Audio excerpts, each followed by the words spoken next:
Hey, what's going on? Using my story once again, it's me, Samuel. We have another great podcast for you. We have a wonderful guest that took time out of his day to come out and just, share some hope and some wisdom and let you guys know that you guys aren't alone. So go ahead and take a second to introduce yourself, brother. What's up, guys? My name's Jonathan. 35 years old. From Avondale, Arizona. Arizona boy. You a Diamondback fan? No, sir. I was born in Anaheim. Okay, so you're an Angels fan. I'm originally a Californian. Are you an Angels fan? Absolutely. Are you a Los Angeles I'm Angels fan, of Anaheim? Laker fan, anything from California. Let's go, baby.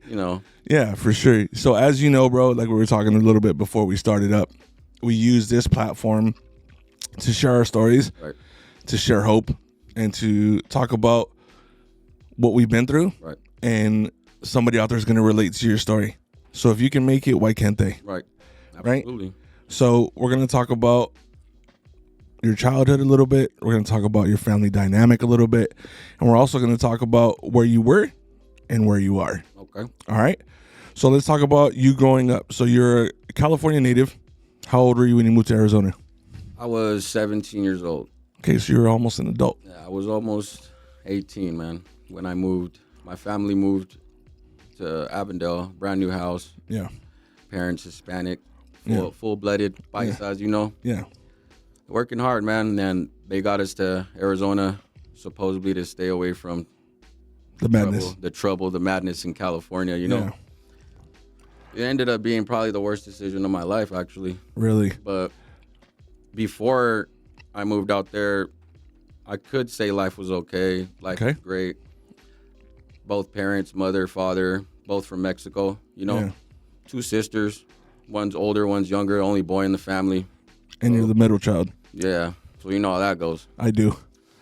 So the middle child, it was good, man. I can't say that I had a bad childhood because my parents were there, but Yeah. alcohol everywhere. Yeah. Everywhere. All the puro paisa parties. Puro paisa party. Yeah. They're drinking at baptisms. We're drinking at quinceañeras. It don't matter, but there was alcohol everywhere, man. I could say that. My father is he's an alcoholic, but still managed to take care of business. His house, his bills are paid, his kids were fed and clothed. So Yeah. I don't have no complaints about my parents, bro. They're very, very strict, very disciplined. Yeah. Tortillas, rice and beans. Yeah. But discipline. Beans, rice, Jesus Christ. Yeah, exactly. Yeah. But I couldn't tell you that it was perfect because obviously nobody's perfect, but it was a lot of physical trauma, a lot of trauma with when I was younger. I could tell you I got molested when I was 8 years old. Yeah. By 2 men. Yeah. From church, my grandma's church. You guys will probably be the 3rd people I've ever told that to. So there's a little trauma there. Yeah. I think from that moment on, bro, that's where my life changed. Yeah. At 8. At 8.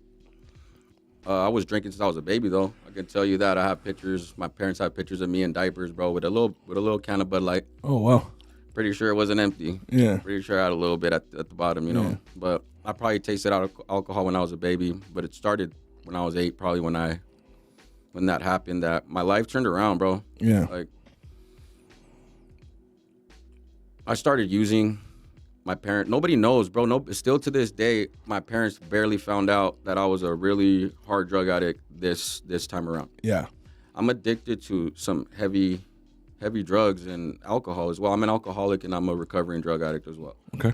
So it's a very tough thing for me to talk about my when I was young. So I can kind of skip a little bit past the trauma, because that trauma right there is what caused me to start drinking and using. It was using. a catalyst into your decision making. Yeah. So that happened when you were in California. Yes. And then your family, nobody knew anything. Sisters didn't know. Parents didn't know. They're gonna find out. Yeah. Through this video. For sure. So I'm doing it only because I want to reach out. Yeah. And I want to let people know that you can change even at the age of 35. That's good. And that's fire, bro. And it's that's why I always ask what's off topic. Right. Right. Because I want to respect people's boundaries. So we won't really dive into that. What we'll talk about is from that point on at 8, Right. So 8. After that, when did you say that you were like, okay, I'm going to crack a beer. I'm not just going to drink the bottom of the can? Brother, I remember literally leaving my grandmother's house that day, going home. My dad's a heavy drinker, but he drinks beer. You know, he don't really drink liquor that much. He just drinks beer, and he always has beer in the fridge. I remember grabbing one and taking it to the backyard and just drinking it, bro, wondering why I'm in pain. Wondering, you know, at 8, I don't know what I'm doing. I'm just trying to forget about the pain. Now that I'm older, I know what I was doing. Yeah. To me, I was just drinking, trying to have a good time. Yeah. I'm young. I know what it tastes like. I know it makes me feel good. It's going to make me feel better than how I felt at that moment. But since then, I know it gradually got worse and worse, and then drugs got involved. And so when you were 8, first beer, and then you started just taking beer out of the fridge consistently? Yeah, it was more like a taking alcohol from my family. Even they didn't know. Like, nobody knew. Like, they would. It was hard, man. Like, it was hard for me to hide my pain at that time because I didn't know what to say or who to tell or is that okay, because they're older than me and they told me respect my elders. Mexican household, you respect your elders. They're older than me. They told me that it's okay, so I said okay. So what do? I just drown myself, bro. I drowned myself in alcohol, and I was drowning myself, bro. At the age of 8, 9, 10, bro, I started drinking more and more. 12, started using heavily, started smoking weed. My friends introduced me to cocaine. It was a spiral from there, bro. So 12 was when you just broke loose. I broke loose, started smoking weed every day, sneaking out the house like at 2 a.m. And at that time, like, your family dynamic, what was your dad just doing his thing? Mom's was doing what she does? Mother working hard, dad working all day, playing basketball every day after work, never coming home till late at night. Yeah. It's a bunch of stuff that now I know what trauma is. Now I know why I was out there wilding, you know. My dad, heavy sleeper, go to sleep at 10. By 12, 1 o'clock, I'm out the window. But no, they still don't know this. They're going to find out if they watch this video. Yeah. And it's like, so, but it's okay because they now know that their son is getting the help that they need. And absolutely, they begged me to go. And it wasn't just because of them, bro. Yeah. I had a sign that I needed to get help. I got the help, bro. And I'm blessed, bro, to be here. I'm blessed to be able to speak to you right now. Yeah. So after 12, right, let's bring it back. So at 12, from 12 to how long? So was it since age 12? Until recently you got sober? Until July 29th of 2024, bud. You were out. On and off. You were just running. The only times I was not on drugs or alcohol was when I was in prison. And I've done 2 terms of prison. Yeah. Out in Arizona or out here? Out in Arizona. So addiction, life's going crazy. You're just trying to function. Family's not like... Family is just oblivious to what's going on with everything's Jonathan. Good, you know. I'm happy though. Like they're seeing a happy me. I'm grown. I'm about to get married around this time. But I'm still using like heavily. But nobody knows. Like my parents don't know. Like they really think I'm just drinking beer. Like that's really it. I'm grown enough to drink now, but like they still don't understand like what's really going on. Yeah. I'm really slowly killing myself. Yeah. Mental health was going crazy. It was going in what way would you say? Meaning, like, I was depressed, bro. Anxiety, like I couldn't see a church at that time. I couldn't see Jehovah's Witnesses or anybody knocking on my doors. Yeah. You know, because of the trauma that I got when I was a kid. So it was like I was just lost, bro. I was really lost. I was lost in this world, and I thought that was me, and it's not me. And it makes you think, right? Like the people who are trying to function in the family dynamic now to this day. Yeah. But behind closed doors, I'm just struggling. Yeah, nobody really sees it until they speak on it. That's why they say that saying, closed mouths don't get fed. Yep. Like, I never spoke on it. That's why I was hungry. Well, too, it also speaks to the culture. Absolutely. Right? Because we had talked about this before, how it's harder for men in general. No, absolutely. But when we talk about the Hispanic culture, we don't talk about nothing. No, you don't I'm just going to work. Yeah, you don't cry. You go to work, pay bills, come home, and deal with it. That's the deal. And that's how it was. Yeah. My father, he don't shed tears. He don't, I love you. He don't hug you. He don't kiss you. Like, all right, you know? It wasn't like that, bro. Yeah. That's what I wanted. Yeah. That's what I get now because he's older and now he's realizing that his son, you know? But, bro, like, as a grown man at 35, bro, I craved that attention. I still do. I still wish my dad was more affectionate, but he was, I think that man still, but I craved that type of attention. But that man taught me everything I know to this day, bro. Go to work, pay bills, and the work ethic. Yeah, take care of your wife. Yeah, that's it. I spoke about my own personal dad. Right. My dad was there, but he wasn't there, if that makes sense. Mm-hmm. So I didn't have the dad that took me fishing and played catch with me. Right. But he told me how to work like a man. Right. Like, I'm gonna go to work, bro. I feel sick, but I'm going because I need to get done what I got to get done. They don't miss work. Exactly. Mm-hmm. And he was a little bit more affectionate, I would say, than your dad. Yeah. But as I grew up, it was the same concept of, like, when I had my children, I was like, how do I be a dad? Right. Because I didn't want to be a weekend dad. I didn't want to be a part-time dad. I didn't want to not be present. Which my kids were a driving factor in me getting sober. Right. Were they a factor in my addiction? Absolutely not. No. I was just getting high, and I didn't worry about nothing. That's the saying. But, yeah, I ain't worry about nothing. I ain't worry about nothing. So, before this, this whole time, Jonathan, we're going to say, what is that, 23 years? Off and on. Mm-hmm. Alcohol, cocaine use. What else were you using? I was using, I'm currently struggling with fentanyl. Okay. And also methamphetamines. Okay. So you were up, down. I was up, down. I was, I had to get up, go to work, so I needed to get up. Yeah. So I was using. Yeah.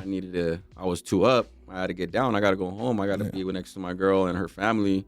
I got to get low. I got to, do a little fentanyl, smoke a little weed, whatever. Yeah. Drinking a lot. Drinking though. And it was just, my life was just, it was in shambles, bro. My life was just, it wasn't an empty shell. That wasn't what everybody's seen. Everybody's seen a happy Jonathan. I'm clowning, I'm laughing, I'm joking around. Yeah. On the inside, this was not okay. Yeah. My mind wasn't okay, bro. My health wasn't okay. I was struggling. So when you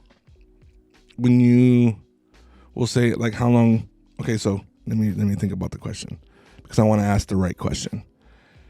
When you started your relationship with your significant other, did the behaviors of your parents and the way that they were, like their work ethic, and I'm just gonna come home and I'm gonna chill and I'm gonna drink and I'm gonna go play ball and I'm gonna do that, did that translate into your relationship? It really didn't. Like, the only thing that translated was the go to work, you take care of her and the bills. Yeah. And you be there for her. And that's what I learned. I didn't take I had to drink every day home, because I wasn't. Yeah. At this time, I wasn't drinking. I had got out of prison in December 2nd of 22. Mm-hmm. I met my significant other at the time. Yeah. I was sober. I got out of prison sober. I tried to stay sober as long as I almost got to 2 years, bro. And then got with a significant other, loyal, hardworking, paying bills, living together, got cheated on. Yeah. Found out, stayed. And I destroyed my life after that again. Yeah. I went down the spiral, bro, where I picked up meth, fentanyl, any type of drug you can think of. I was picking it up except crack. So I may shine some light on something for you.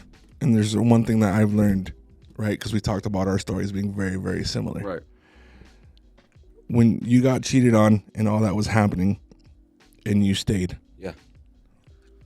I'm going to say the dynamic of your parents translated into that relationship. Absolutely. And that's I didn't see that now until you said it. Because we stick together no matter what. No matter what. No matter what, I'm going to stick with you. You're going to figure it out. Exactly.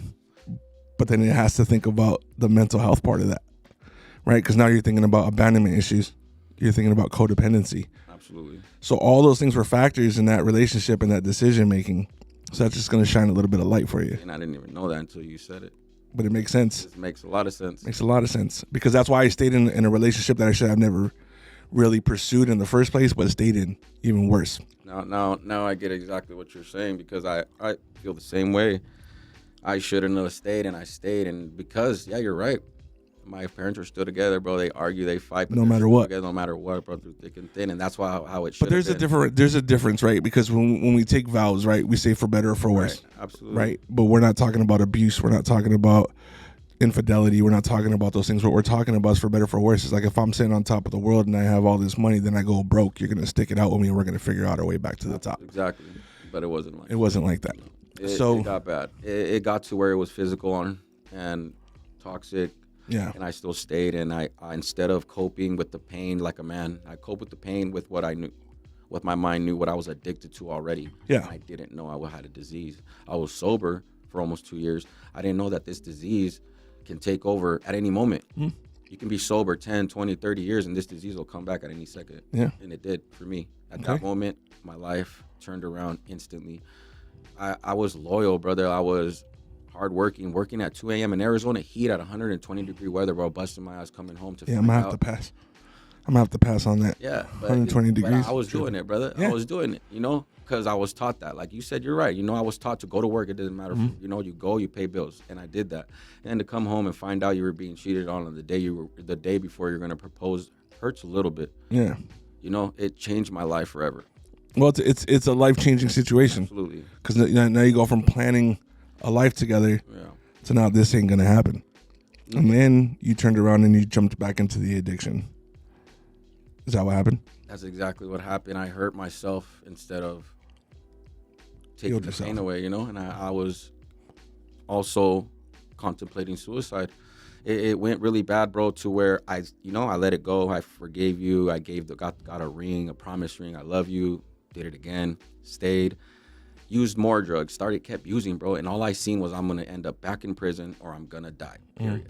Or I'm going to do something to this girl that I would never do because I'm under the influence. Thank God, bro. Like, God is real, by the way. So for a lot of you that be like, oh, I don't know. God is real. God is definitely real. He has saved me. I've been water baptized. The day, July 29th, the day that I seen him and I asked for a sign, I had probably like about an 8-ball in my hand, a pipe in the other, and the pipe was already filled. My heart was about to explode. I was going to commit suicide. Yeah. It hurt so bad to know that somebody could go that low into hurting somebody and telling them I love you, I love you, I love you. I couldn't believe it, so my mind just said get high, and just try to kill myself, bro. I didn't want to though. I asked God, like, help me, and he helped me by texting my sister. I text my sister, bro, which is my guardian angel, bro. That's my best friend. She texted me the suicide number, and I texted, bro. I need help. I'm about to do it. Like, I was seconds away, bro, from just swallowing it all and smoking until my heart exploded, bro. I didn't want to be in this world no more. I thought I lost my family. I lost the girl. I lost everything. I was back on drugs. I was in a hotel room on a 3-day binge, asking people for help, and nobody was there. But I wasn't asking nobody. That was the drugs, bro. It was the drugs, thinking that I had asked the whole world for help when I hadn't asked nobody for help. Yeah. But God, bro, God is good, and he made me break those drugs and flush them down the toilet and crack the pipe. I called for help, bro. I'm 107 days sober today. Come on, bro. Come on. Because of God, bro. Not because of myself and my will and my desire at that moment. Yeah. But I asked him for a sign, and he gave me the strength, bro, to call, to get on that plane with no money, no clothes, but what's on my body. And I said, my job, whatever, I left everything behind. I lost my job, lost my car, lost the girl, whatever. It was all worth it. I actually thank her, bro. I wish nothing but the best for her. Good. She gave me actually a blessing. She made me realize what I'm really worth and that people can change, bro, and that, I hope nothing but the best for her. And she turned me into a godly man, actually. She made me learn the real definition of a woman. Yeah. Like, now I know the real definition of a woman, which is not her. Yeah. And I thank God for that. I thank God for him giving me that chance to not go, into that step of marrying her and being, that type of connection, because that probably would have hurt a little bit more, Yeah. But God's good, brother. 107 days sober, feel good. It's fire. Look good. In the best program I've ever been in, bro. There you go. And I feel blessed because of it, bro. Like, so let me ask you this. So with me, it's like, for a man to love everyone is great, but for a man to love himself, is amazing, right? Because when you start learning your self-worth and you start looking at the big picture, right? And you can't pour from an empty cup, Jonathan. So when you're surrounding yourself with other men, this is why I call it a support system. Right. I love a support system, right? Because you have different people in your life that are speaking into different things that are parts of your life. Right. So when you came to this realization and you said, I don't care whatever I have to lose, I'm going to lose because I can get it all back. Mm-hmm. But I need to focus up. And now now that you came to that decision, you have months under your belt for sobriety, which is just the beginning. It's just the beginning. You're finding your relationship with your higher power. Absolutely. You're going to rebuild family relationships. Your sister's your best friend. Is that your little sister? Or your my big older sister. Yeah, man. It's all right, bro. Take a second.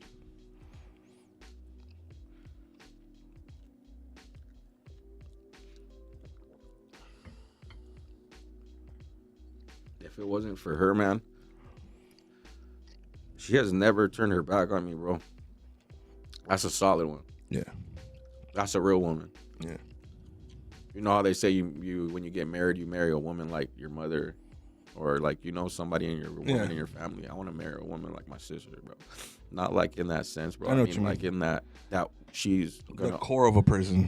That heart, that loyalty, bro. You can't buy. Yeah. That loyalty you're born with. Yeah. That type of loyalty that no matter if you're right or wrong, got your back. That's solid, you know. Yeah. She has my back, bro, and that's somebody that I owe my life to because she saved my life. She's the one that directed me into the right, direction. And now I'm here, sober, visiting her, visiting my niece, my nephew. He's 2 years old, bro, calling me uncle, my brother-in-law. Like they're willingly calling me, telling me to come visit my family, with love and open arms, bro. Like that's what I need. That's all I need. That's my support system right there. Is her, my dad, my mom, my little sister, my family, everybody. Everybody that's been there, they know who they are. Even the treatment, the people that I do treatment with, bro. I love everybody that I've been. Even the staff, bro. Like there's some individuals here that I could single out, bro. That they know who they are. That saved my life, bro. That convinced me to stay. That made sure I was good. Yeah. But my sister, man, that's a real one right there.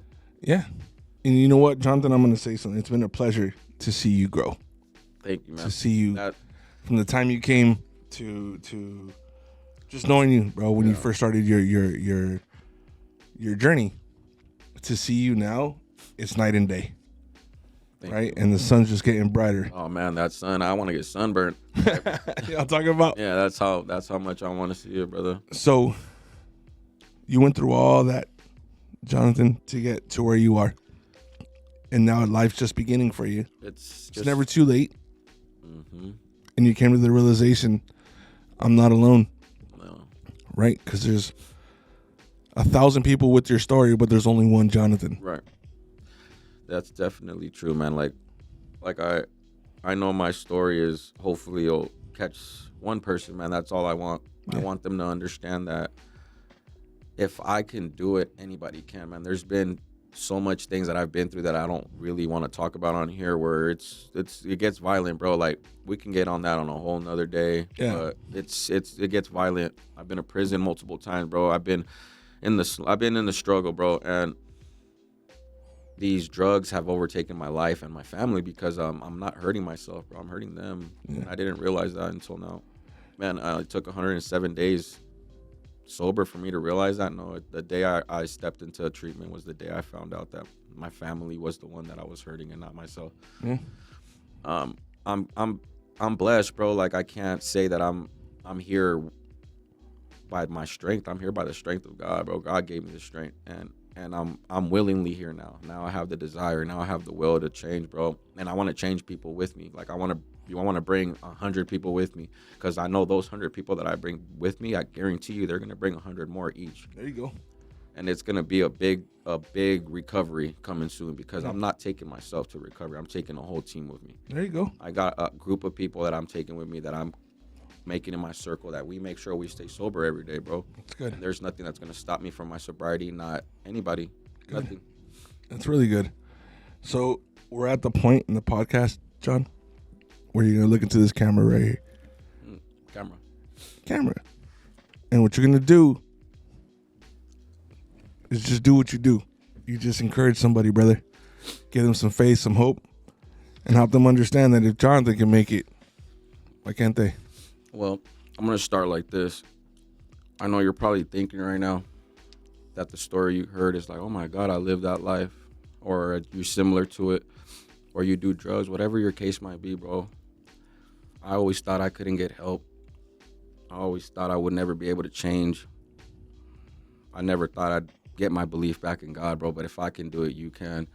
I've been in the struggle with heroin, meth, fentanyl, alcohol, cocaine, name the drug, I've done it, bro. And if I can stop all that, if I can get my mother and my father back into my life, my sisters, my niece, my nephew to tell me I love you, bro, like, you can do it too. Anybody can. I'm living proof that if I'm 107 days sober, that you can do one, maybe two, take one day at a time. That's what they say. Keep coming back, come to treatment, come to this treatment. This treatment right here saved my life, man.